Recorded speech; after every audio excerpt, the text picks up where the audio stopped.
Hello, everybody, and welcome to another episode of Hit and Hustle from IrishSportsDaily.com on our Irish Sports Daily YouTube channel. I'm Greg Flamong. That's Jamie Ueyama. People love to call him the Yama. So I guess that's should we move towards that, Jamie? Should that be? Do you like the Yama? I'm cool with it. I've never actually had like an accounting on that. I hear Mike call you that all the time on Mike Power calls Hour. me the Yama. A bunch of people on ISD now call me the Yama. They like it, so I'm cool with it. I'm Maybe cool with it. we'll change your name to Yama. In college, I was Uwe. Ooey. So Okay. yeah, Ooey. That's fun. yeah. All right. All right. Ooey. Okay. So today we're going to do a little bit of recruiting to start. There's a pretty big recruiting weekend coming up. These are all unofficial visits, but they involve very important players. Notre Dame's already had an important player on campus, and that happened yesterday. So we'll talk about that. And then we'll get into spring preview, which is, spring ball starts tomorrow. That's all very exciting. Excuse me. Bless you. It seems like, Jamie, it seems like to me, it seems like the spring has kind of just like happened. Like, don't you feel like it came pretty quick? It definitely came quick. I think because there was all the time with the coaching changes and the fact that we were waiting on Al Golden and when was that going to happen? So Yeah. all that kind of time in between, and then like it looked like I mean it's the most coaching turnover they've had in probably like 6 years, but then at the same time it's also like there was more than even expected because McNulty left for Boston College, Lance Taylor left for Louisville, so those were spots that you didn't think, or Mike Elson leave for Michigan. So after that happened, it kind of just went. So it's kind of just been a Yeah. whirlwind since then. Yeah, it's crazy. Like we're spring ball is tomorrow. Like there's gonna be a practice, and Marcus Freeman is gonna do a press conference and everything. So it just kind of came up. So that's all very exciting. And then of course we have the pot of gold tomorrow, where Notre Dame, it's every St. Patrick's Day they always have a big offering of 2024 recruits. It's a big social media event. So that's going to be an exciting thing. But let's jump into the recruiting piece of this. And so we had a visitor, or Notre Dame had a visitor yesterday. Big visitor, wide receiver Carnell Tate, famously IMG Academy. He's he grew up in Illinois, and he's been playing over at IMG. He played at IMG last year, and big time wide receiver recruit, right? So this is a top 25 player. I think he's 21st last I saw on the 247 composite. And he's been linked to Notre Dame for I think the last two years, like pretty heavily. Yeah, he's taken close to 10 visits, I think like 7 or 8 visits. Yeah, so he was on campus yesterday. I think it was the first time that he got to kind of meet the new staff, right? So I don't know that he'd met Chancey Stuckey yet in person. He had not. Yeah. Right. So then now Marcus Freeman, like he's the head coach. He might have met him before, but as the defensive coordinator and as the head coach. And so, there's a whole new staff that he needs to, kind of get familiar with. And I think he and Dante Moore, the quarterback, are the two most talked about, I guess, recruits. From a fan perspective, everyone kind of wants him, and it's a neat position. So just tell me about Carnell Tate, the player, and then we can talk about like where Notre Dame is in his recruitment. Yeah, well, I think he's obviously one of the top receivers in the country. I have him as he's my top receiver in the country. I have him as a top 10 player in the class. I just think he kind of like checks every box that you want in terms of his skill set, like great body control, adjusts super well to deep ball. Got some little bit of slipperiness after the catch. He's got some game breaker qualities to him. At the same time, he's a guy who can be, when he's covered, he's not covered because he can win 50-50, right? I just think like, one of the things in my notes is just, sometimes you just have it. He's just that dude, right? He's that dude. And I just think, he's one of these guys that all of a sudden he walks onto campus and he is a Michael Floyd type where, it's just automatic. You're like, well, this dude's playing. He's going to play right away and he's going to make a difference. that might be different at Ohio State, considering that the people they got in front of him. But if he went to Notre Dame, that's what I think would happen with him. So obviously, would be a guy that would be a difference maker for Notre Dame if they were able to land him. Yeah, and it's just like my favorite kind of build for a wide receiver, right? So he's the 6'2", kind of 175, 180 guy, like has the good size, like you said, to just like win at the catch point. Slippery enough, like get in and out of routes, like really good route runner. Fast enough. I don't think he's like a burner, but he's got good enough. That would say the one thing where he's got good build up speed, and decent burst off the line, but he's not. He's not going to come in. And, definitely not that kind of guy. Right. But a guy who can play at the boundary, he can play the X, he can pretty much line up anywhere. We talked about some of those big slot stuff. I think he could do that and be like a matchup problem. He's just a really, really good football player, and obviously he returns kicks for IMG as well too. And obviously with the roster they have, if he's returning kicks, that says a lot about the kind of talent he has. Yeah. I think right now, as Matt would say, that Notre Dame is trailing Ohio State, and certainly I think Ohio State and Notre Dame, Ohio State would be 1, Notre Dame is probably 2. There's probably some other teams in the mix too, but I think, definitely Notre Dame has a chance with him, and it helps to get him on campus. But I think, you're coming from behind, you're working from behind. And whenever it's that's the case, and that would have been the case if they changed staffs or not. I don't think that had much to do with it. I just think that you're going up against Ohio State, and then their current track record of putting guys in the league and what they've done, and their current track record of Heisman Trophy quarterbacks. So I think it goes without saying that it's pretty important that Dante Moore ends up in the class if they want to have a chance to land him, because I just don't think I don't think they'll land him without it. No chance, I think, if they didn't land him. Yeah, and I think because everything that look at Ohio State, they don't have to talk about what they can do on offense, right? It's apparent, right? You see it every time you turn on the TV. So especially for someone in his position, right? Like, and when you have guys like Chris Olave and Garrett Wilson, who are built similar to him, or Jackson Smith in Jengba, who they're built in a similar way. And so it's just easy to say, like, yeah, I can be in their position and I can be doing the things that they're doing. So for Notre Dame to say, like, okay, if they were to get, because it's hard to sell Tyler Buchner, because Carnell Tate, especially if we think he's going to commit prior to the season, he's not going to get to see Tyler Buchner, right? So, everything is kind of a projection for him. This is what our ideas are for you, and this is what we can do, right? And with Chancey Stuckey, like, he can put in Baylor tape, and that's great, but like, Baylor is not Notre Dame, and so it just like that makes it difficult, especially when Carnell Tate is already kind of a fan of Ohio State. So it makes a lot of sense for him to be, looking there. And obviously Brian Hartline's like a really good wide receiver coach, maybe the best in the country. So, but look, Notre Dame is still in it, right? And things can change. You don't know. And, you don't know what something like Dante Moore committing would do to someone's recruitment like that. So we'll see how that goes. But as Jamie mentioned, Matt Freeman had an update on the site that posted yesterday. So if you're a member of IrishSportsDaily.com, head over to the site and check that out. He provides insight there. And if you're not, then, sign up, right? You can get the information from Matt on that.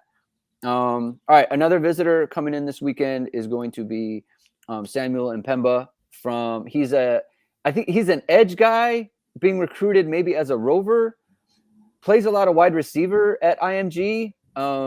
Jamie, do you have any insight on that? Like what they're looking for him as far as like what position? I think they're recruiting him as a rover, but I would be shocked if he's not an edge rusher. Like Viper.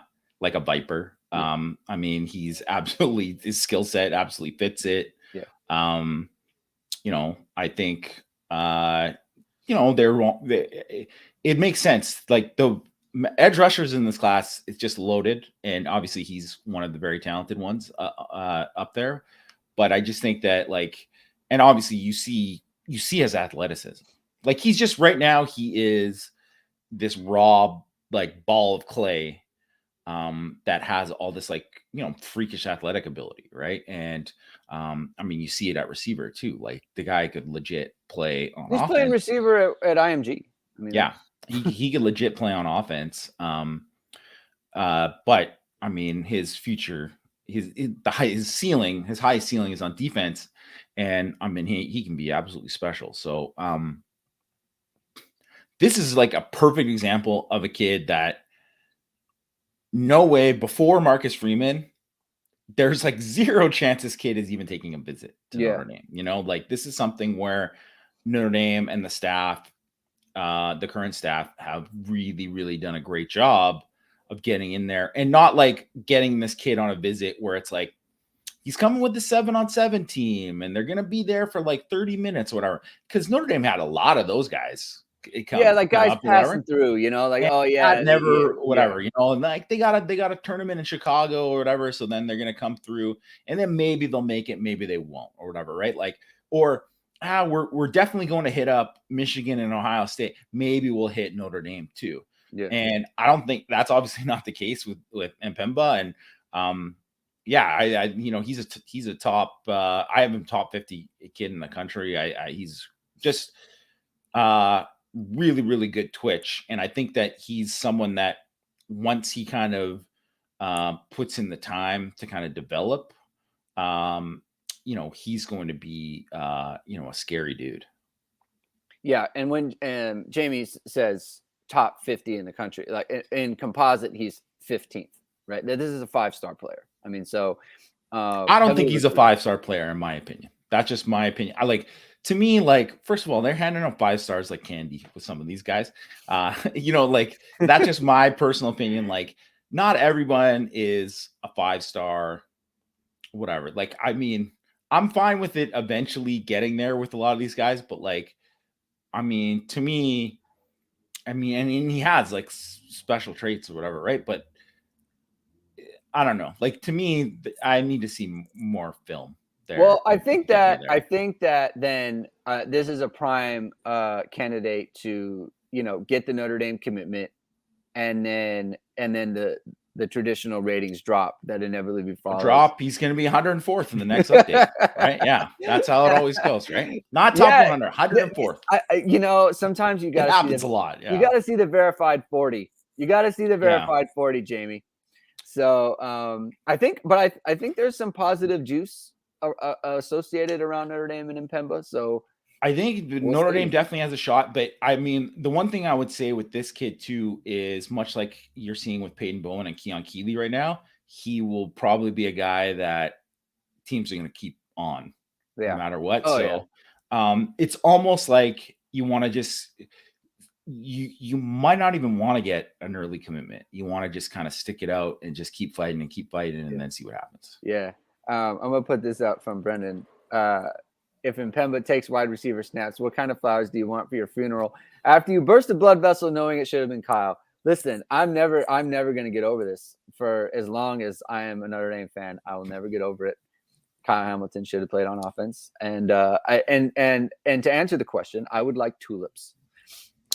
I mean, I don't know what else can be said about this other than Kyle himself saying, I don't want to play offense. Jamie, that's not what I'm hearing. Don't do it. Okay. Don't do it. I understand I can take you off this thing. Please don't. No. They could have used them. They could have used them. They could have used them, and they should have used them. He's pretty damn good. All right. At receiver as well. Speaking of wide receivers, all right. See that segue? That was very good. That was good. Let's go to Braylon James. Top 100 wide receiver from Texas. He'll be coming in. Let me get his measurables here. I like him. I like him a lot. I like him. He's long strider. 6'2", 175. 6'2", 175. He looks longer than that. He does. He looks more of like he's like a. So He and Carnell Tate are listed as the same size.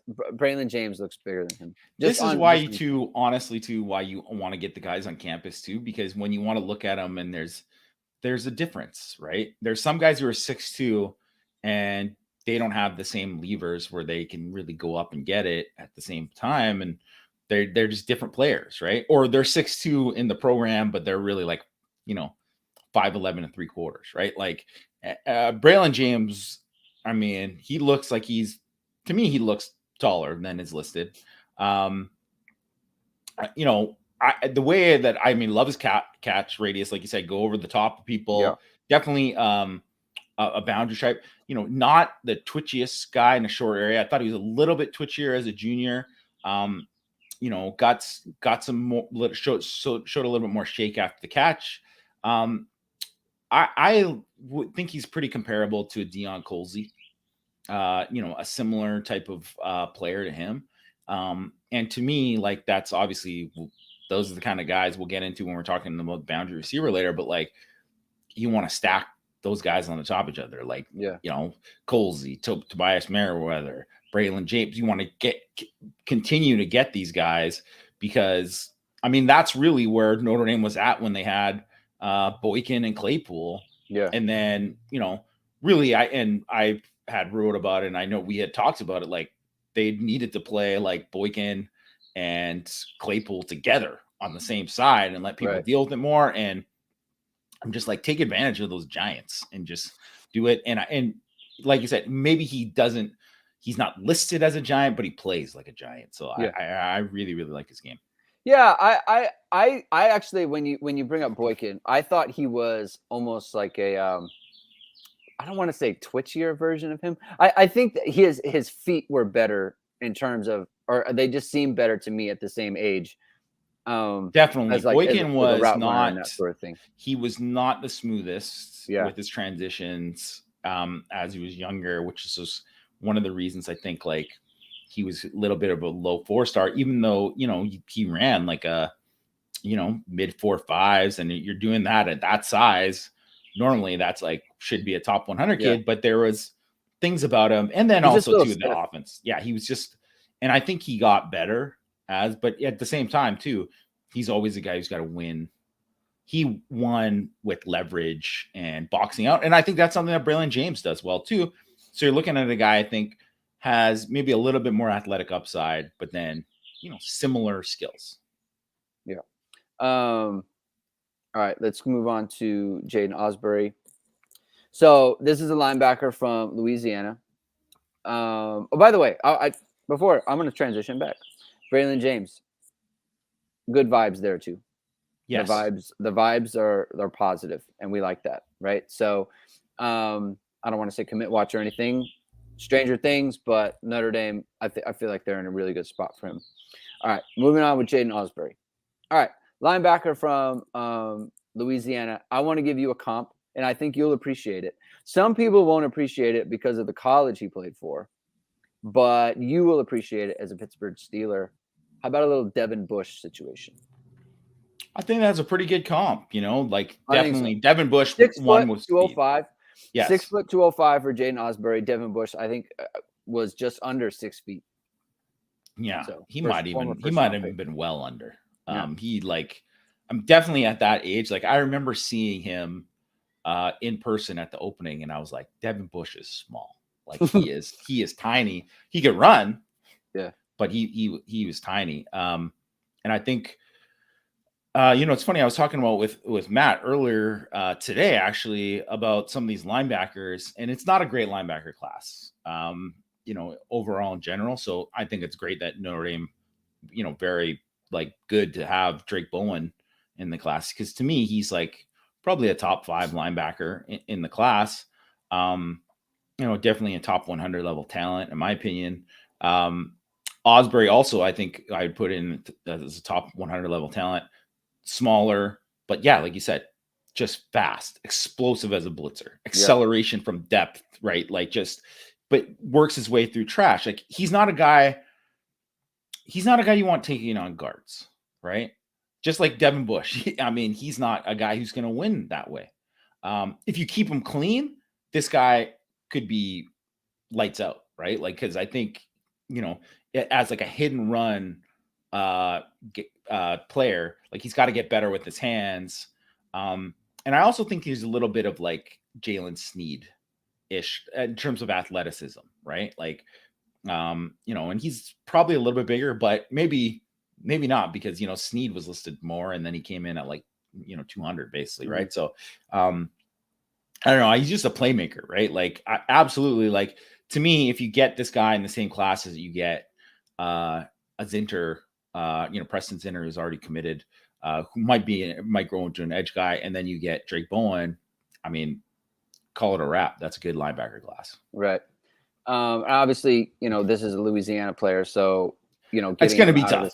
It's tough, right? It's not easy getting him on campus, though. I think that's Notre Dame is in it. Al Washington was his recruiter at Ohio State. Yeah, so like you have to get him on campus. This is one of those, like, just get him here or get him there. Here, I'm not there. Get him there and see what happens, right? And see if he vibes with the coaching staff. Like you said, Al Washington was his primary recruiter. If he hits it off with Al Golden, obviously Marcus Freeman's going to be instrumental there as well. So I think the fact that he's coming on his own dime, right? He doesn't, Notre Dame, this isn't an official camp there last year. Right. So this is multiple trips now. And so I think the goal is probably have a good trip here and then get him back on an official visit, later on, maybe in the summer or during the season. So big time prospect. So, I mean, we've talked over 3 players who, you have in Pemba in the top 50. Everyone has Carnell Tate in the top 25. Braylon James in the top 100. Jaiden Ausberry top 50 in the composite. So, so far, like, just the players we've mentioned, like, really big, pretty good list, pretty big list. Next player we're going to talk about is Malik Hartford. He is a safety product out of Westchester, Ohio, 6'3", 175. So I'm gonna throw this out there for you. I was watching Malik Hartford today, and he's listed as safety. I think I think he would be the perfect, like, rover in, like, what was the Cincinnati system, and not what Notre Dame has had with, like, Jack Kaiser and Jeremiyah Wusu-Koramoah. I feel like he just, like, as in a 3 safety look, I want him to be the 3rd safety, and I want him the one being, like, closer to the box. What do you think about that? I could see it. I definitely think he's athletic enough that he can play deep. I really love this kid. I have him. I'm gonna have him, like, I'm gonna ISD Fab 50 for 2023. So he's gonna release on Friday. It was supposed to come out today, but technical difficulties on our site end. So we'll get. Hopefully that'll be good for Friday. To me, I have him as a top 30 kid in the class. Like, I love his game, speed, drives on the football, right? And that's why I say that rover spot. Yeah, plays super hard with the ball in the air and and in the run game. Yeah, good recognition. Run the alley, like, just good, and a guy who blitzes well but plays really, really hard. Like, and you see that, and that's why I like when there's guys, if you have, like, multiple punt blocks or multiple kick blocks on your film, to me it's not even that necessarily like, oh, he's gonna block a lot of kicks in college. It's just like, this dude loves football. He plays hard. Yeah, because how many guys take a play off in high school football, take a play off on that? A ton of guys. And won't even do it. Yeah. And just to be able to, and the effort that he puts in, and it's just like, I really, really like this kid. I'm super high on him. I think he's underrated nationally, like I said. And I just think that he's someone who could really, really, like, I hope, I would imagine, being an Ohio kid, Ohio State is going to be tough to beat, but just, get in the game with this guy and see what happens this weekend. Yeah, and for context, I think he's 154th in composite. So not totally underrated, like a 3-star player they have him as, but you have him in the top 30, right? Is that what you said? Yes. Right. So that's handing out a 5-star, isn't it, Jamie? Well, I don't give 5. I technically don't give 5 stars, but I mean, he's a top 30 guy in the country. You can just count it out as whatever. Like, he's a stud. No, I see what you're He's a saying. stud. Like that Yeah. kind of a player. Yeah. Like He's a stud. I think a lot of the time when we, I guess the non people who actually make the rankings, like when you say, like when I say top 100 caliber, you're saying like just a general, like what a top 100 player looks like. It's harder to when you have to go and actually rank them. And I think that's a problem that the services have. It's like you have someone who's ranked 98th, and then you have a guy who's ranked like 123rd. It's like, are they really that different? Well, that's the one thing, right? Is so that's why like we don't need to get into too deep into it, but just like when we're giving out grades on ISD, and I'm the guy who gives out grades for it. So, I will have it like basically like 93, 94 and up is like a top 100 level kid, and obviously there's a difference between that, but like a lot of the times too there'll be a kid who's like 93rd and he's like or 93 grade, and he's the 88th kid in the country compared to the 60th guy or the 110th or whatever. Yeah. And the difference is it's extremely small. It's whatever. It at that point it almost gets to like random and what you're looking for or whatever, right? Because the differences are really small, and you're comparing different positions and whatever too. So I think I'm just more, I prefer position rankings a little bit more than I do the actual thing. But you know what? People like rankings. That's why we do it on the site. That's why they're so popular on the on other sites. Yep. All right. Last player, I think. Jeremiyah Love, running back from Missouri, St. Louis, Missouri. 6'1", 195, ranked 4th, 60th in the composite. So this is a 3-star player. So my thing for him, I was watching him today too. To me, he's not really that further away as a prospect in my eyes than like Cedric Irvin is. I think he's better than Cedric Irvin. Okay. I agree with you, but I don't know. It's kind of hard to judge because I think they're kind of different players. I think Cedric Irvin is more of in the versatility kind of player, whereas I think Love is just like a running back. Like I when I see him, I think, oh, he's similar to in terms of build and similar in terms of Josh Adams. He's got that kind of body type. Right. So I thought like Carlos Williams, the former Florida State back, similar kind of body type to that. Like a slasher type. Yeah. I think he has better feet than Josh Adams had. He has more wiggle for sure. Yeah. Although I will say, you know what, Josh Adams doesn't get enough credit. Like, I mean, go back and watch some of these jump cuts that he was making to make guys miss in the hole, and then he would like break off a 60-yard run. Like, which just goes to show if a guy like that, who's just like obviously was a dominant back, especially in his last year, if that guy can't make the league, how good are the backs in the NFL? Like that's how good you got to be, right? And that's just what it is. Jeremiyah Love, this is a classic case to me of this is always happens with the recruiting services, and this is just, I'm not trying to bash them. I'm just saying this is what happens. Some guy isn't on the radar, so they're like, oh, he starts getting offers, and then all of a sudden they're like, it starts building up. They watch the film, whatever. Maybe they haven't seen him in person, and then they're like 88, 3-star, right? And they give him like 460, whatever, right? Yeah. They put it that range, kind of like, I mean, here's a perfect example: Kyle friggin' Hamilton. Like anyone who watched this film will be like, this guy is not a 3-star. Like, what is going on here? Like, look at just him physically and how he runs and the plays he makes. Why is he a 3-star? This is stupid. But that's not how it works with these rankings. Is they're like, okay, well, I'm going to dip my toe in the water and do this. And then, because I don't want to be wrong right away. So I can't go, instead of just being like, I like this guy. Yeah. I'm like, what's the point of that? Right? Like, if you really like a guy, like, have some conviction and go for it. there's my rant on that. But and I know you agree with me there, but Jeremiyah Love to me is a perfect example of like throw on his film, compare it to the other backs. Many of the other backs. It's not a good running back class, in my opinion, this year. Not a ton of elite guys. Jeremiyah Love's film he's a top 5 back in the class, in my opinion. If you look at the film, guy runs, sub 11-second 100 meters as well. Like a lead burst. You see him breaking some ankles with his lateral agility. I think he's elite.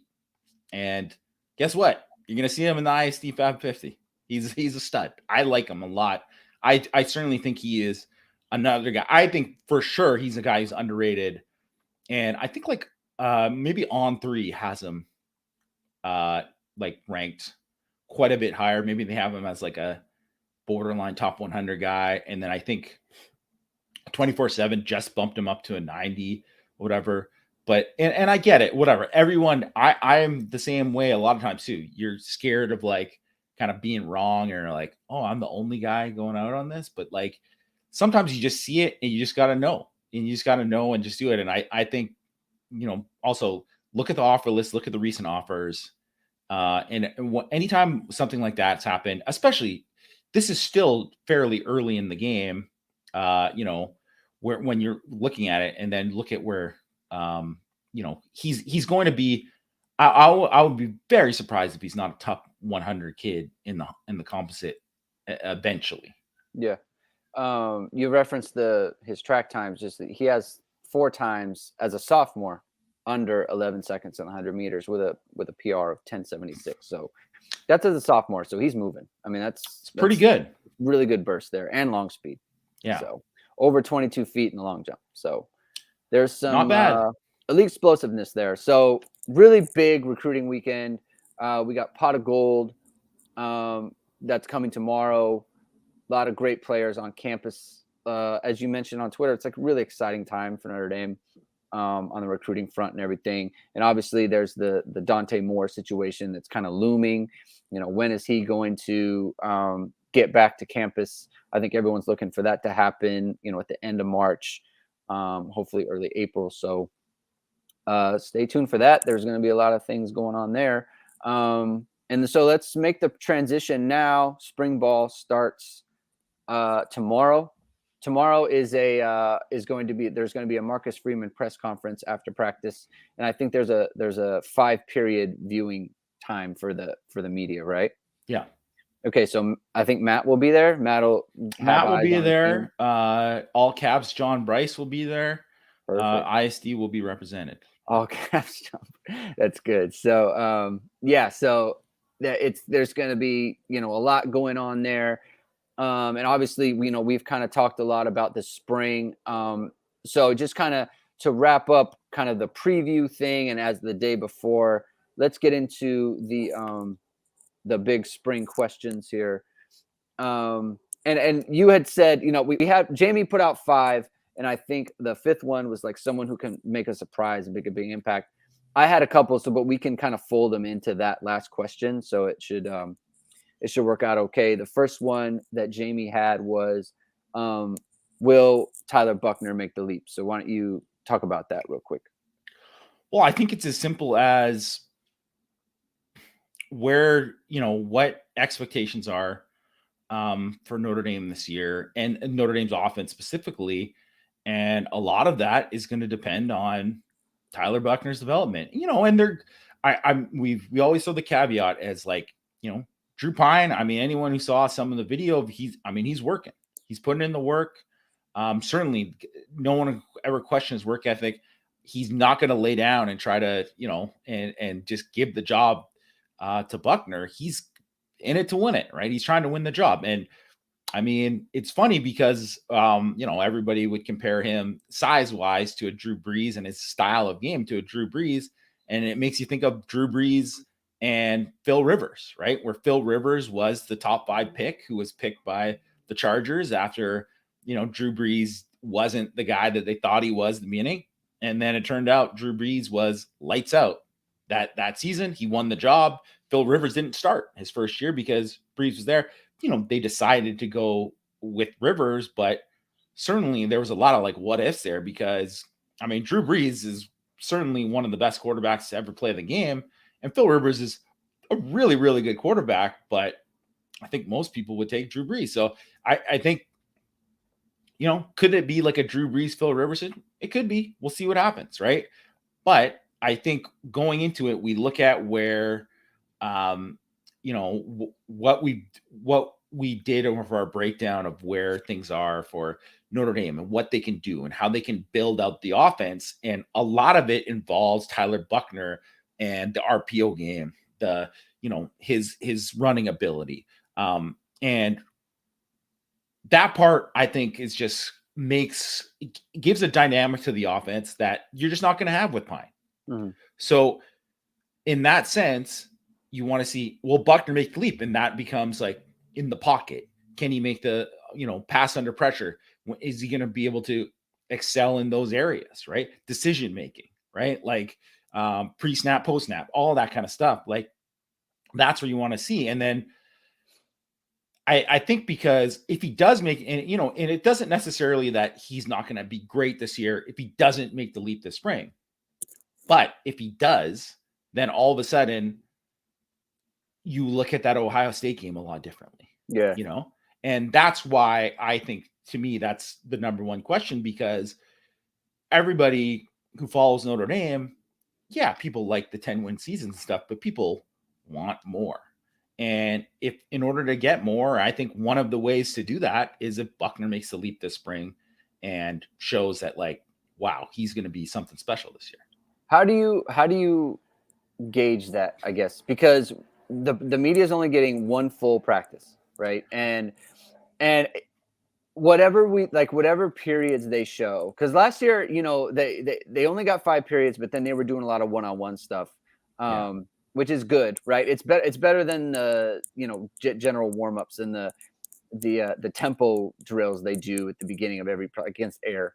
So one-on-ones is good, but you're like, I mean, you can see how he's working with the receivers in the one-on-one situation, but like the decision making that you're talking about and working in the pocket in team and that sort of thing, we're not going to see that. How do you gauge? How do you go about answering this question? Because I guess, if you see it in the spring game, right?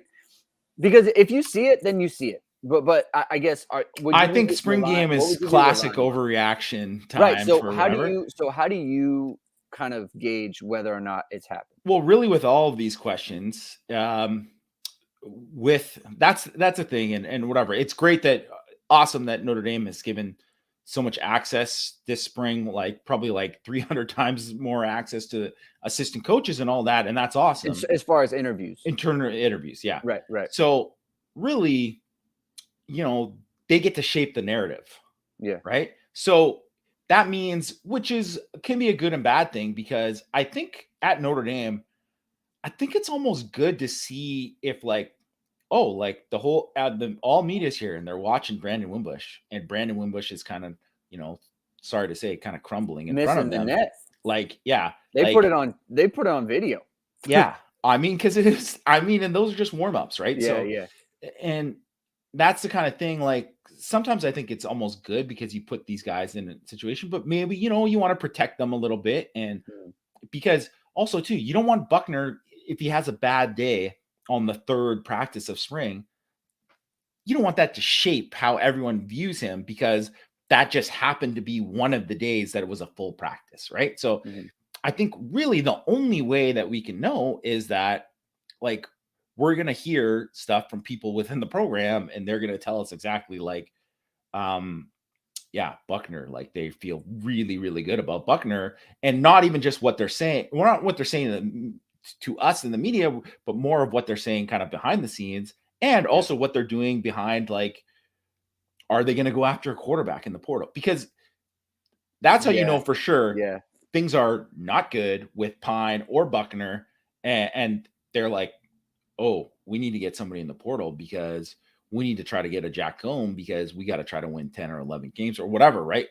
And in order to do that, we need somebody that we can count on, and we're not sure if we can count on these guys, right? So I think that's exactly kind of how to look at it from that perspective, that will say, I mean, volumes. So that'll speak volumes if that happens. But if it doesn't happen, you just got to kind of rely on what they say. The chances are, what I kind of expect to happen is that we hear like, oh, he did a lot of great things. He's still got some room to grow. And it's just a process because it's going to build over the summer and we're going to see what happens. Right. Okay. Makes sense. Let's move on to the next one. Who is going to play the boundary? And obviously, a lot of people have been discussing this. We've been discussing this all spring, or winter going into spring, leading into kind of, or coming out of the Fiesta Bowl, where obviously, there were struggles at corner and on the boundary with Clarence Lewis. He had some pretty famous poor performances, on that side of the field last year. There's speculation that, Cam Hart, because of his physical build, and he had a much better kind of like last 8 games of the season, would make that move over there. So I guess, what are you looking for? What do you want to happen? What do you predict will happen? What are you kind of looking for there? I honestly don't have any predictions because I have no idea. Like I saw see Pops McGee's in the comments. Pops, man, you gotta chill on Clarence Lewis. Yeah. Look, it's kind of every week you're doing this, and that's fine, right? Like I don't like we. There's a lot of people who feel he's it's like, it's not wrong, right? Like it's not wrong that he struggled at that spot. I'll tell you one, but the reason that I was going to bring it up is because he's like Philip Raleigh and Ryan Barnes will help ND. Clarence is not the answer. We don't have no idea if those guys are the answer. Yeah, we have no guy. I mean, I think it says a lot about him that they didn't get into a situation where it was pretty obvious. Like Clarence Lewis was on tilt in that Oklahoma State game, and they weren't like, Barnes, get out there. We're gonna get like. That's and you look at the whole thing, and Matt mentioned this on Power Hour this week too. Like it says everything. They didn't go to those guys at all when they, Lewis was playing way too many snaps. He was playing like 70 snaps a game. Like that's too many for a corner. That's too many for like your top guy. If you're gonna do that, like so. Yeah, like I really think that I wrote about this before, but Clarence Lewis for him this spring, it's about gaining confidence again, right? Yeah. And being like establishing that, finding where his best fit is, whether that's the field, maybe safety, I don't know, right? Like maybe he's ready to kind of take another step on the boundary. And I think everyone is kind of expecting Hart to at least get a look there, right? Because that's where he started out. That's where everyone thought he was going to be. Like you said, he has got the skill set. He's got the physical skill set that would think he succeed there. And he had a really good debut season, right? On the field when he moved over from the field. But now we got to see. So to me, like I have no prediction. I have no idea how that's going to go. But I think what would be best for Notre Dame is if, Cam Hart ended up taking that step and being like, okay, now he's ready to take control of the boundary. And that's where he's going to go. You move Lewis back to the field. Maybe Lewis, I think also could be like a nickel guy as well too. And you kind of take a look at from that perspective, right? And see where we're at there. And obviously Bracey, he's not a guy there. So, I mean, any kind of situation where like Philip Riley or Ryan Barnes or one of those guys steps up, that is awesome for Notre Dame if that happens. I just think we don't know enough about it. And I think if those guys, it's weird because obviously they've been on campus for like a year. Both guys are early enrollees. It's like, and if they don't show anything now, it's not like their career's going to over, right? At the same time, Notre Dame's going to recruit over them if they're not there. So it's kind of like there's pressure. They have to kind of make a big jump in their development this year. There's pressure on them. There's pressure on Mike Mickens. And to me, as much as like Buchner is what happens there is like a key to the offense, what the key to the defense and whether or not they can like maybe surpass their ceiling of like, you can be like a top 20 defense with like solid cornerback play. You're not going to be a top 5 defense if you don't have like really, really strong cornerback play. And so that's why it's so important. Right. And it's not that it has to happen for them or else they can't do it, right? It's not that. It's that the play ahead of them has to be still good. Like, you need quality play. So it's one thing if you're getting beaten out by like, you know, someone who's playing solid, like Troy Pride or something. Yeah. Like, it's Troy Pride or Julian Love ahead of you, and it's like, hey, you just gotta wait. But like, it's another thing when you're not getting strong play and they're not getting put in the game.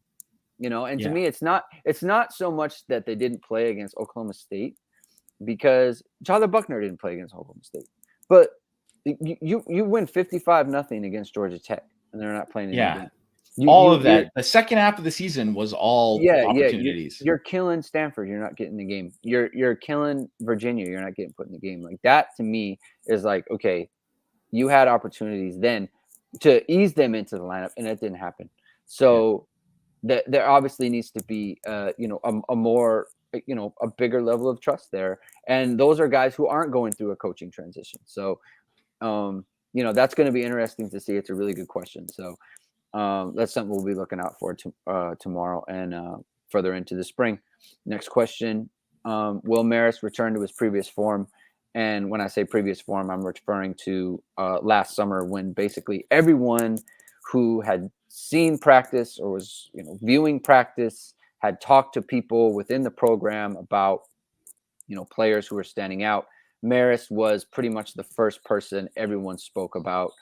I know Matt was very, very high on him. Like, he is going to be a star in the defense. And obviously, he had the kind of unfortunate accident where, he breaks his leg and he's lost for the season. So, I think this has key questions for not just Marist in the defense, but how the rest of the linebacking core, kind of shapes up and, where they can go. Talk about how important Marist is to, kind of that formation. I think it's just super important that he becomes that same guy. And I mean, I saw it in person too. The guy was phenomenal. And like, he looked like he was going to be dynamic in a way that like Jalen Smith, obviously he was a dynamic player, but the way they were using him as well, where you were like, oh my gosh, they should have done some of this stuff with Jalen. Like, that's how, and they were doing it because he could, like, because he was capable, right? Like, so he could like run and cover like as well as anyone. And then on the next play and make a pick in coverage, next play, he's rushing off the edge and like making Josh Lugg look silly, like just dipping the corner and getting the sack. Like, just whenever he blitzed, he was like, everyone remembers that North Carolina game and how much his blitzing affected the game.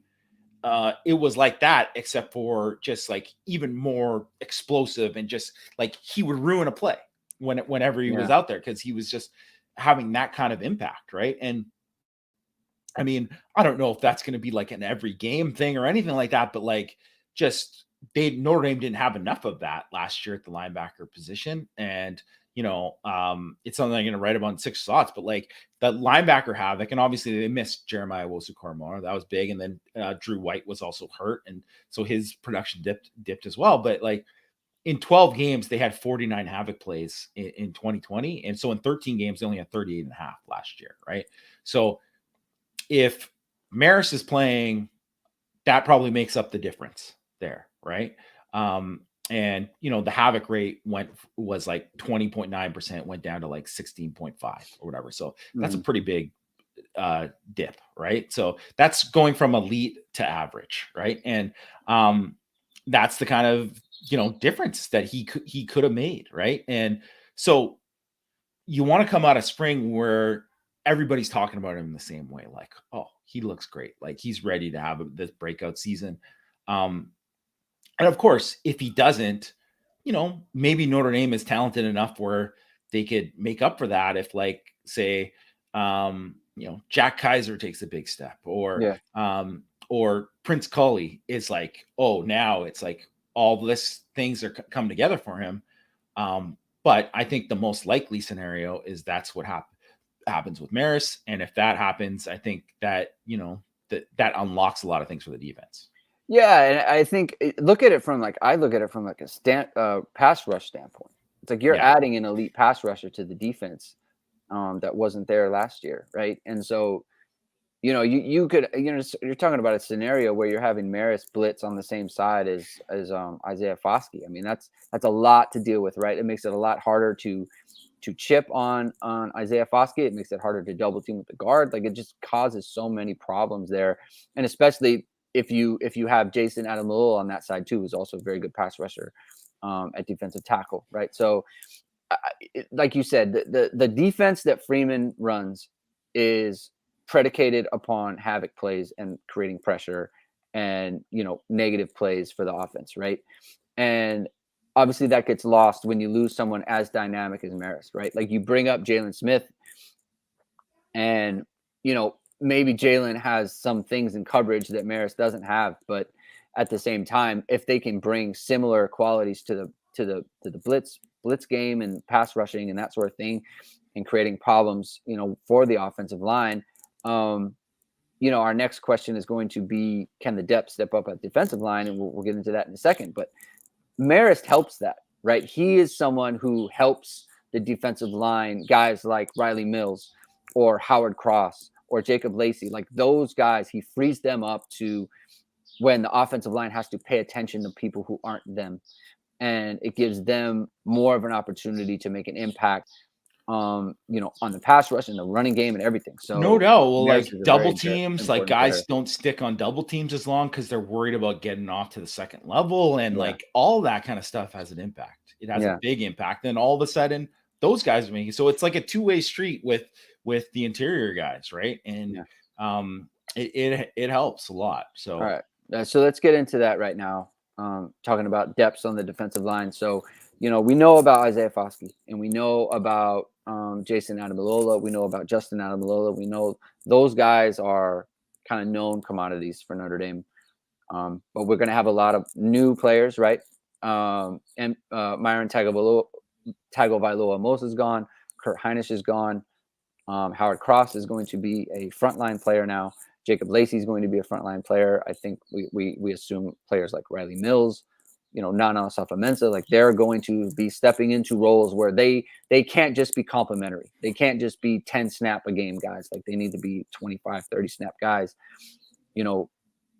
Where does that come from, right? Who are the players that are consistently being mentioned by the coaches? Like, this is someone that we can count on going to Ohio State, I think, is the question that we're all looking to answer. How do you assess that situation?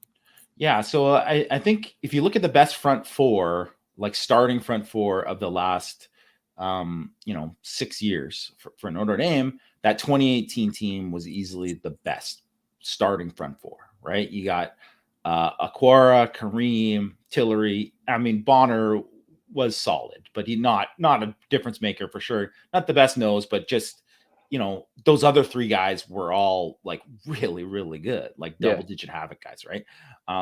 Double-digit tackle for loss guys, and all could win one-on-one in a pass rush situation, right? And so I think Notre Dame could be really, really good with their starting group, and I think they were pretty good last year with the starting group for the most part, but they dipped when it came to depth. And I think 2019 was the year they were the best. Or 2019 was the best year for depth wise because they had, like lots and then it had to play because you had Jameer Jones, you had Ade Ogundeji. Like these guys are quality guys. They're both in the league right now. They're not started. Like Dalen Hayes played well at Vinier and then hurt his shoulder, but I mean, he wasn't starting because Julian Aquara was starting. Like that's just kind of where they were at that time. And you could come in waves where all of a sudden, like, yeah, like Ade Ogundeji's not starting, but he takes over that Boston College game that season, right? Like, and I guess it's coming to the point where you almost expect like a guy like Riley Mills, like it's his time to step up. Like you said, some of these other guys, it's time to step up. Well, these other, it's like, where are they going to be at? Are these guys just giving these guys a rest? Yeah, like, are you replacement level, or are you actually like a quality player? Are you going to be like all of a sudden that people are going to be talking about you? Because if you look at how that 2019 season ended, everyone was like, normally you'd be like, man, Notre Dame's losing Khalid Kareem. Like, man, that's a huge loss. No one was even worried about it. And not to say that Kareem wasn't a great player, but just people weren't worried about it because Ade Ogundeji played so well at the end of that last year and had just come to a point where it was obvious that he was a starter level player. And so that's what you just want to see is that, and that's where Notre Dame, I think has to kind of be at more. And it's one thing to say like, man, they play like they have a big rotation. They play 10 guys. Well, if those guys are just there, just filling in, giving guys rest, then that's not, where you want to be, right? That's not where you want to be. So I think to me too, that is important because all of a sudden you don't want to be all like you're getting into situations, third series of the game, you start, 3 guys who are backups, 1 starter, and 3 guys who are backups in the game. And then all of a sudden, they're driving now. And then you're like, got to put the starters back in. You don't want to be in, and Notre Dame was in that situation a lot last year. Yeah. And so to me, you want to hear about more of these guys who maybe you aren't sure are going to be good that are stepping up and you're like, oh, this guy, he might not start, but he could start somewhere if he wasn't at Notre Dame. Like that's where you want to be at on the defensive line. Yep. I agree. And they're going to have, a good, it's a good group they're going against to, to kind of, earn that, right? It's like, it's one thing to have a good spring like last year when there were so many questions on the offensive line. I think this year there are a lot less, right? Like you're dealing with experienced players now with, Joe Alt and, Blake Fisher, less experienced, but we know the talent. Andrew Christophic's played a bunch. Josh Lugg's played a bunch, right? So it's a quality offensive line they're going to go against.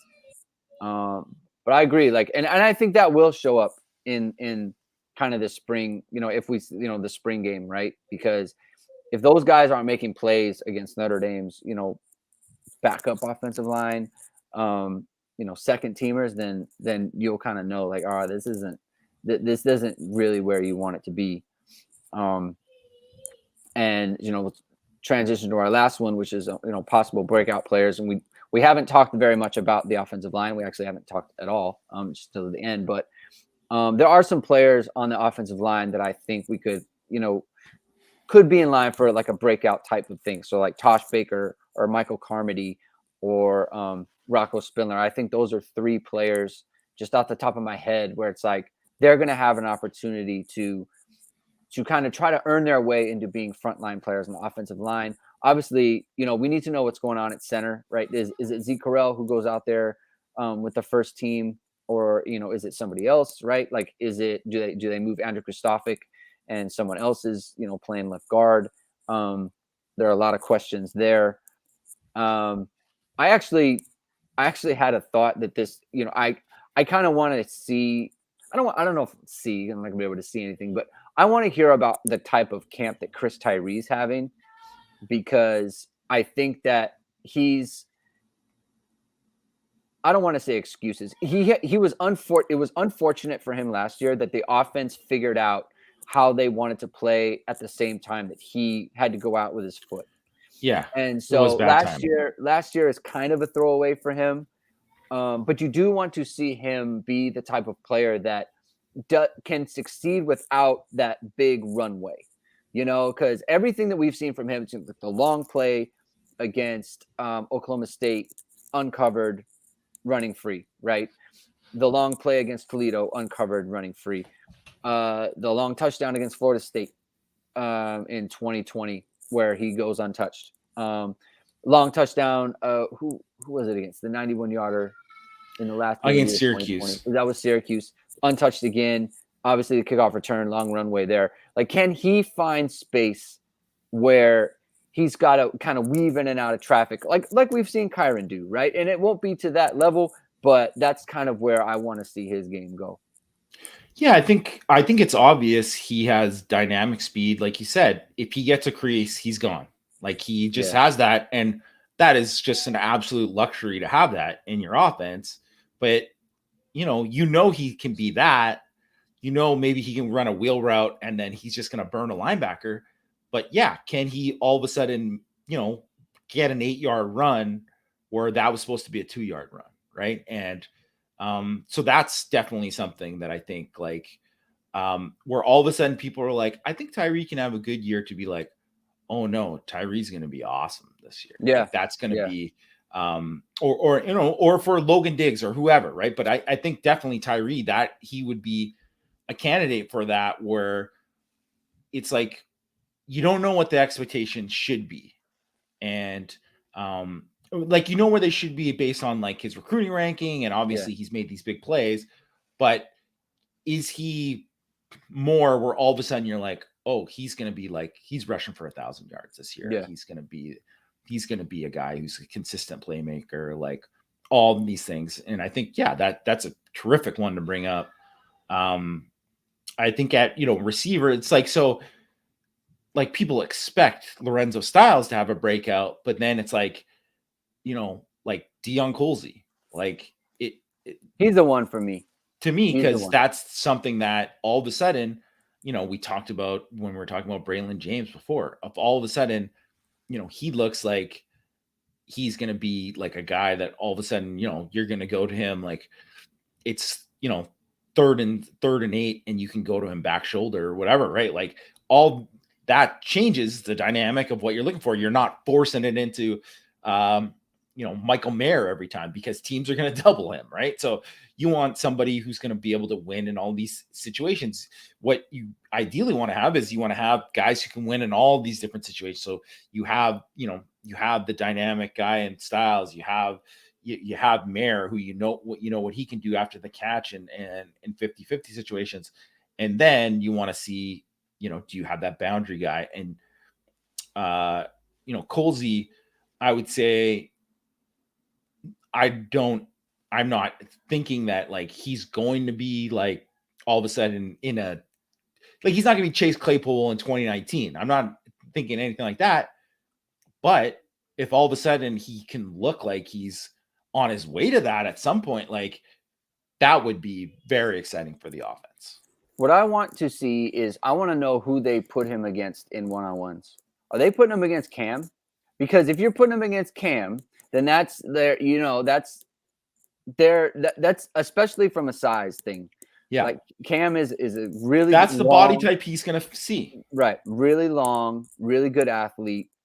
And he's seen a ton of reps against some really good players. Like, I want to see Colzie go against Cam. We don't want to see Colzie going against 5'6" corners. I don't want to. Other reporters are putting out on Twitter. I don't want to see him going against Barnes. I've ever seen in my life. I don't want to see him going against Barnes, because Barnes is not going to start over Cam Hart. He is not. Barnes can play. I'm not. It's nothing against Barnes, but it's like Ryan Barnes is not going to be the type of player that you're going to go against Ohio State. Well, even going against Clarence Lewis, and I know people want to rip on Clarence Lewis, but it's like, well, if all these other great players are doing this against Clarence Lewis, then you want to see Deion Colzie do that. That's what you want to see, right? So I think it's, you need to win against Notre Dame starters, is my point. For sure. And I mean, in an ideal world, it's a big back and forth, and you're whatever, right? And you're not sure about anything there, because you don't want one side to be too dominant over the other, but at the same time, you want to see that he's making plays and doing those kind of things. And like, say what you want. Like one-on-ones, I think can be a little bit overrated at times, but I think especially for emerging guys, I think it can mean a lot. And it's very telling to me who guys are matched up against, because that kind of shows what the staff, where they think they are. No doubt, right? Like Miles Boykin went against Julian Love every day leading into 2018 season, and he was getting the better of them, really, right? Yeah, and then Chase Claypool was going against Troy Pride in 2019. I guarantee you, one of the reasons why Julian Love was an All-American in 2018 is because he had to go against Miles Boykin every day, right? And that's and you make each other better, and it's important. I would say, flipping it on the other side, or staying on offense, but before we slip over to the other side of the ball, is Mitchell Evans is to me a guy that, him or Bauman really, but I think Evans too, because I'm always curious with these guys who've been in the program for a year, and he has actually been for a full year now because he was an early enrollee. And, we mentioned when we were talking about him before, how he kind of impressed last spring. It's all of a sudden you're like, oh no, this guy, now that he's like a year in, he's comfortable, he's put on weight, he's carrying himself well. Like, this could be a chance where if you were like, oh, if they didn't even have Michael Mayer, this guy could still be a dude. Like, that'll be interesting, because I wouldn't say people aren't expecting big things from him, but I think, he could set himself up for, if you want to be the next great tight end at Notre Dame, it's a good time to start. Yeah, that's a good one. I mean, we've talked about him a bunch on this show, so I'll be looking forward to that as well. Switching over to defense, it's Patelho is the one for me, and that's who I'm looking for. What is his role? Where is he at?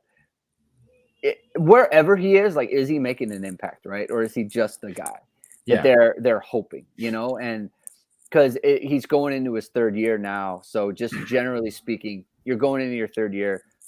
Most guys, if you're going to be a big time player, this is the time. Even guys who are, maybe a little bit immature, whatever, this was the time that it started building for them. So that, I think, he's a perfect example, right, of that too, right? And so, and if you're looking at another, like a third year guy who maybe kind of showed stuff last year, like, oh, maybe he's going to break out, didn't really break out as much, because I think partly because of injury, partly because he's maybe playing a position that wasn't best suited for him. But Howard Cross is someone too, like, I'll be very interested to kind of hear, like, is this guy having a great camp? Is he really like showing things? Because I have a feeling like, Harry Hiestand might hate him at the end of this spring if, like, he's doing what he did last year. Right. So, but how much was that a product of, like, man, that interior O-line wasn't very good at that time, and how much is a product of, like, Cross is ready to take the next step? So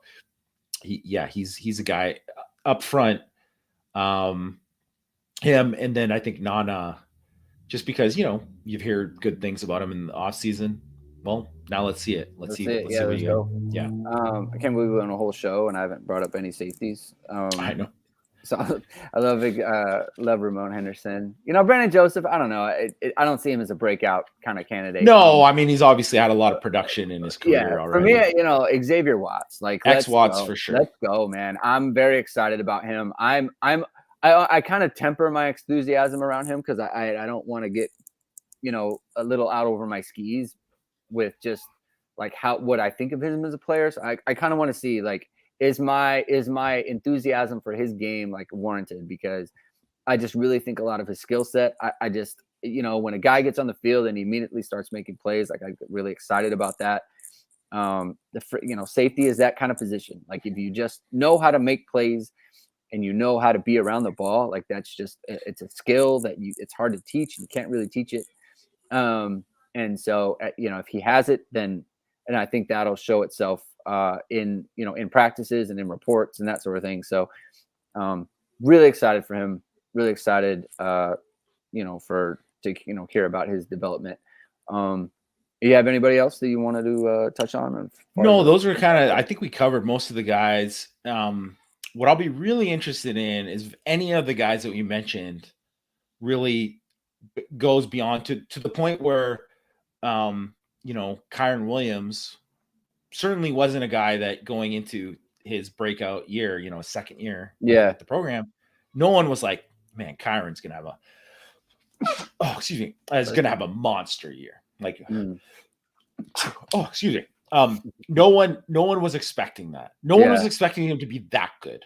Like, or at least not in that year after, like, you know, he had 4 carries the year before. Like, so he really did it. And then he took it up like a total level, like where it's like, okay, like Kyle Hamilton, yeah, it's a no-brainer, right? Like that's a no-brainer that he was going to keep getting better every year and all that kind of stuff too. And then all of a sudden, you know, like even a guy like Marist last year, it's like, well, he had that game.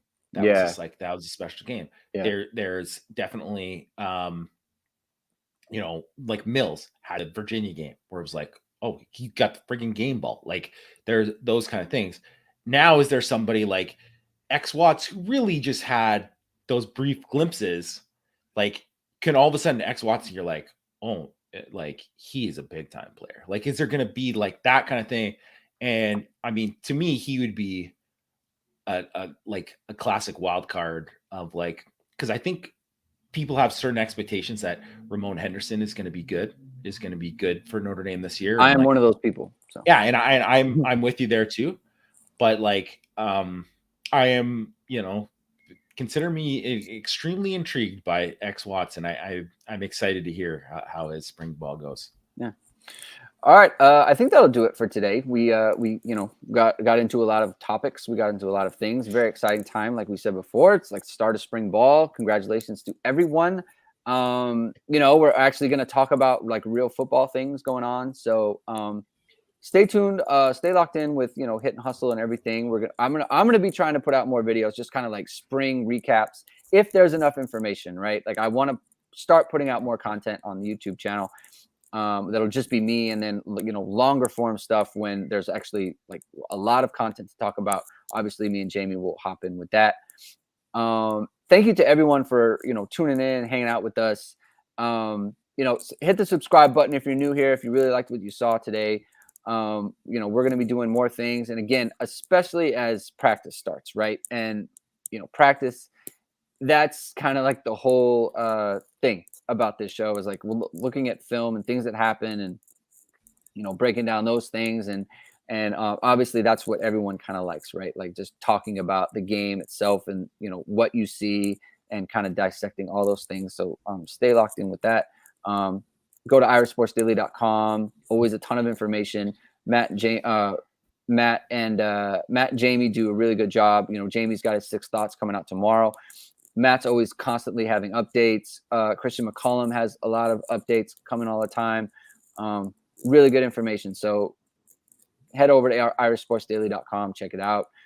You know, click the premium button. You know, you know, get a subscription to the site and that sort of thing, and you get all the best info there. So I appreciate everyone for tuning in. We will talk to you sometime soon. Have a good one.